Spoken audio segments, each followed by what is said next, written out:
அன்பானவர்களே, ஆண்டவராய் இயேசு கிறிஸ்துவின் நாமத்தில் உங்கள் அனைவருக்கும் என் அன்பின் வாழ்த்துக்கள். இந்த உலகத்துல பலர் சிறைக்குள் அடைக்கப்பட்டு சிறை வாழ்க்கை வாழ்ந்து கொண்டிருக்கிறார்கள்.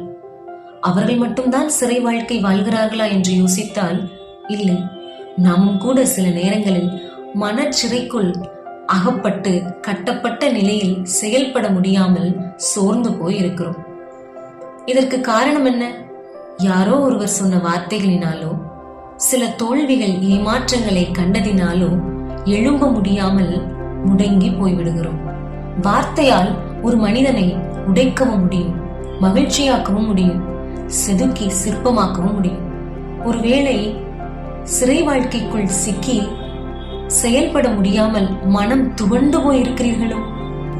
இப்படிப்பட்ட மன சிறையிலிருந்து வெளியே வர தேனிலும் தேன் கூட்டிலிருந்து ஒழுகும் தெளிதேனிலும் மதுரமான கர்த்தருடைய வார்த்தை உண்டு.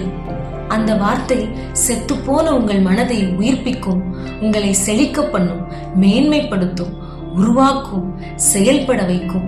அந்த விலையேற பெற்ற வார்த்தையை அணு தினமும் உட்கொள்ளும் போது அது உங்கள் வாழ்க்கையில் இருக்கிற எல்லா இருளையும் அகற்றி பூரண வெளிச்சம் தந்து உங்கள் வாழ்க்கையை மெருகேற்றிவிடும்.